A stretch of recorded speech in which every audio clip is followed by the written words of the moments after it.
You're looking at this and going, wow, wouldn't it be amazing if this worked? And then you realize, oh my gosh, it does work. National borders are just speed bumps on the information superhighway. Cryptography is really, really strong. We can do whatever we want here. People might provide the equivalent of what government does in a decentralized fashion. I talk about collapse of governments. I think we actually saw that in the Middle Ages, probably as a result of the printing press. This is the story of a community of scientists, mathematicians, philosophers, and activists who believe that the internet, combined with recent breakthroughs in the field of cryptography, would upend society and usher in a new era of sovereign individualism. We have it in our power to begin the world over again, right now. And its internal clash over the optimal path to achieving that goal. Can evil be done with this technology? Yes. And so what? So then Deal with it. Here's the final installment in a 4-part series on the origins of the cypherpunk movement and how it helped shape our modern world.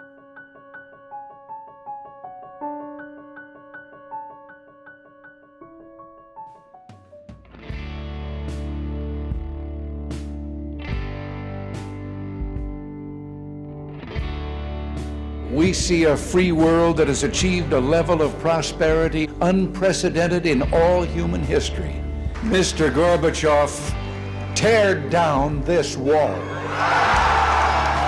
If you had asked me 10 years ago, is it possible that communism could collapse by the year 1992, I would have said absolutely ridiculous. The fall of the Berlin Wall was important to me because I thought it was the end of history and that national borders would cease being the walls of prisons. And so a couple of years later, when I discovered the internet, I thought, oh, this is part of this pattern where borders and distance stop being barriers to people. Then I discovered a whole clan of people who self-identified as computer people.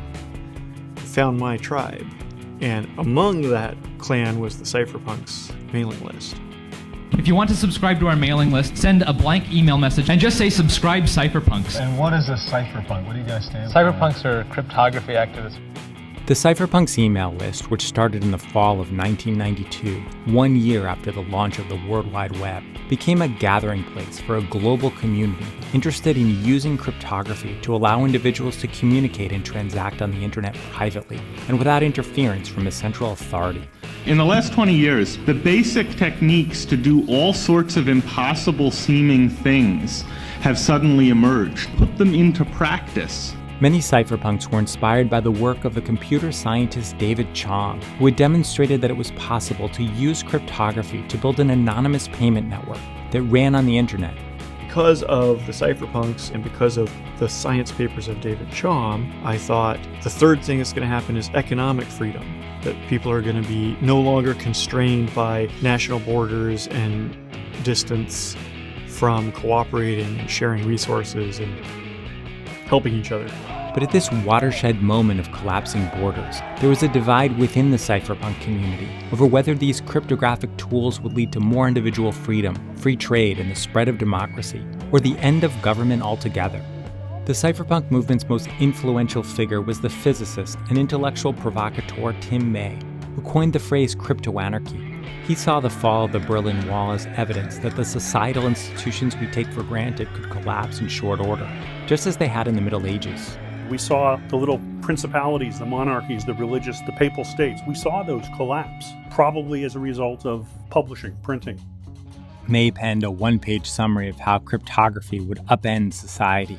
So I just sat down at my little Macintosh and loosely patterned this after the Communist Manifesto. A specter is haunting the modern world, the specter of cryptoanarchy. Cryptography is really, really strong. We can be protected from anything without, from the observers, from the watchers, from the imposers of the past upon the future we're trying to create.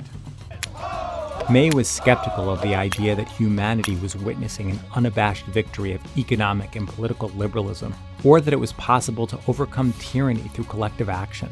As the political scientist Francis Fukuyama argued, we as human beings want to be recognized with a certain dignity. This is the essential driving force behind democratic revolutions, whether they take place in Eastern Europe or in Asia or in Latin America. May embraced a technology-based theory of historic change, summed up by the movement's tagline, which was coined by the mathematician Eric Hughes: cypherpunks write code. What Eric meant by cypherpunks write code is, don't be one of those guys who goes to a Libertarian Party conference and sits about getting somebody elected to the Los Gatos City Council.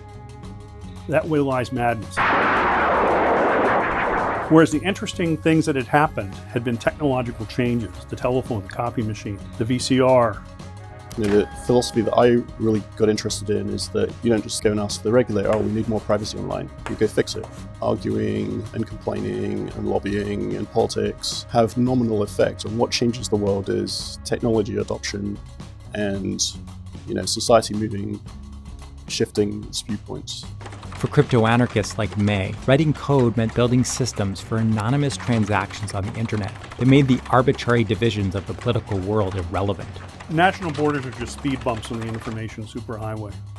Online cryptographic networks would be structured like a geodesic dome, a form hailed by the countercultural technologists of the 1970s for being in harmony with nature and highly resistant to external attack. Networks with no owners, with many interconnecting nodes that would be basically unstoppable.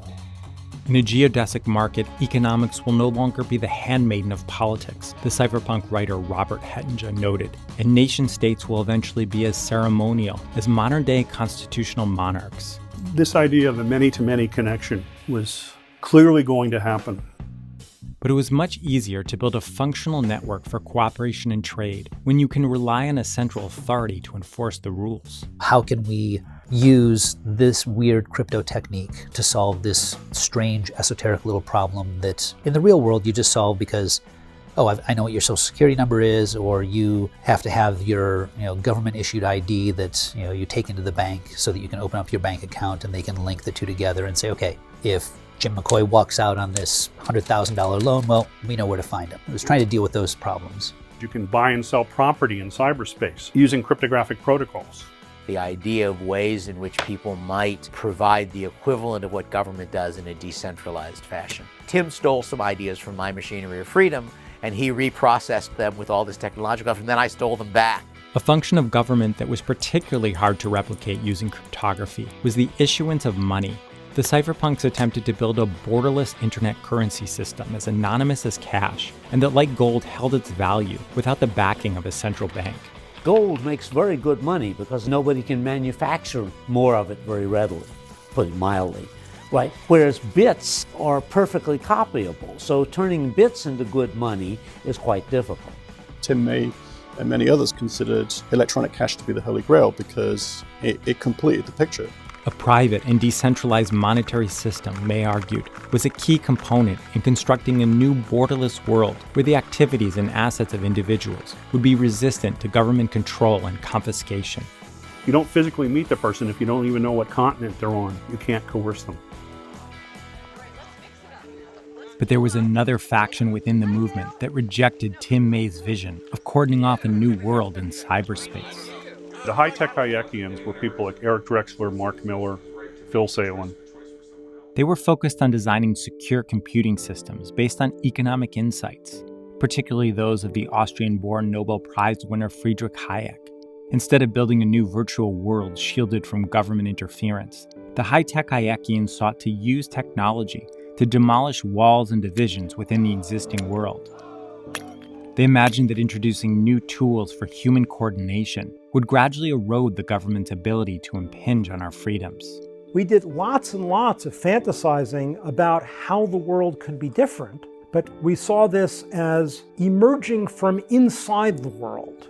Cryptography was a tool for porting economic concepts and legal strictures onto the internet, but the aim was to foster new forms of peer-to-peer commerce and knowledge sharing. And the high-tech Hayekians believe that even imperfect systems can transform society gradually from within. The overall arc of world history is towards rule of law, towards less corruptible systems. If the emergence of the world of crypto commerce creates systems that are vastly less corruptible, but under a whole mix of different mechanisms and governance regimes, such that they're not always everywhere uncorruptible, I think that's fine. There's a lot of power in providing people tools such that they can successfully start to act more like you would like them to. As opposed to, you've got to come over here where it's really hard-edged encrypted and it works exactly the way we want. No, let's raise people's levels incrementally, and that's an improvement in the world. For many cypherpunks, the darker side of cryptoanarchy was epitomized by the writings of the chemist and electrical engineer Jim Bell, a participant on the email list who in the mid-90s compared aggression by the state to that of muggers, rapists, robbers, and murderers, and posited a cryptographically protected marketplace in which anonymous individuals could in effect pay to have government employees killed with the goal of destroying the state. In 1997, Bell was arrested and went to prison for, among other things, dropping a stink bomb on a government building. Tim May distanced himself from Bell's writings and activities, while maintaining that marketplaces for assassination, like the one Bell had described, might be both inevitable and desirable. Can evil be done with this technology? It's not just the internet, but especially the crypto part of it. Yes. And so what? So then... Deal with it. And Zimmerman once told me that he sometimes regretted ever introducing PGP to the world because it could be used by Al-Qaeda or the Taliban or whatnot. I say, so what? I'm not morally responsible. Would have happened whether we had existed or not. Because technology has its own logic. And people want to do what they want to do. I mean, they want free shit. They want freedom to do things. Even if they say this should be regulated, they'll often make the conscious decision to copy music, copy videotapes they want to see. Blacknet is a negative consequence. I'm not interested in creating that. When you build technology to solve problems, then there are consequences that we try to think ahead of and look at and figure out how we might address and get ahead of the downsides of what we build. And that's responsible development. And we certainly engaged in that and talking with Tim May and putting on that, what if I was a black hat kind of thing was certainly a useful foil for working through those kinds of ideas, but that's absolutely not what cypherpunks were. So the progress of the spread of democracy, if you take a sufficiently long-term view of it, has been really, quite remarkable.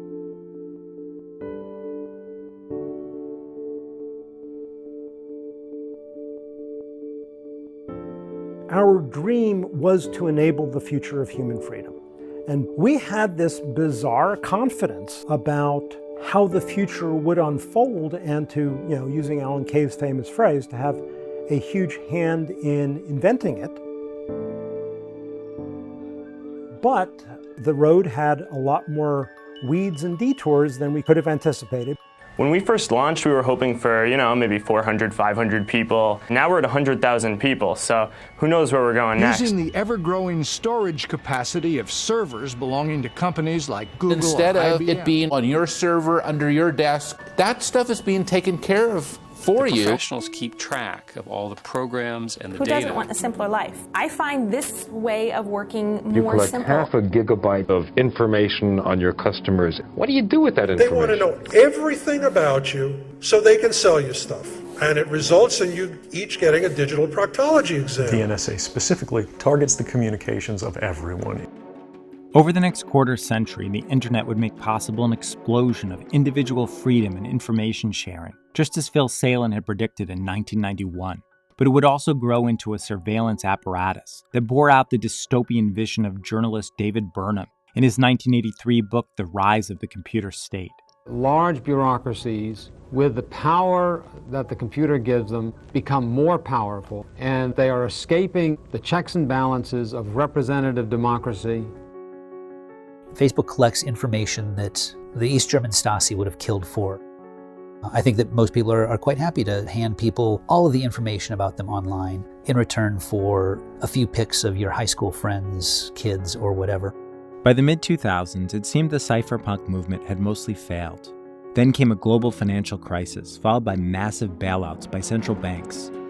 On October 31, 2008, a pseudonymous inventor named Satoshi Nakamoto shared a white paper describing a new peer-to-peer non-governmental monetary system, pulling together technical and philosophical concepts developed on the cypherpunks' email list. Within a few years, the movement was reborn with a new generation committed to enhancing personal freedom and privacy with cryptographic tools. It's like discovering an oasis when you're lost in the desert. It's Bitcoin that's single-handedly responsible for the current wave of cypherpunk activity. It's always messier than visionaries can anticipate because reality's bigger than any one head.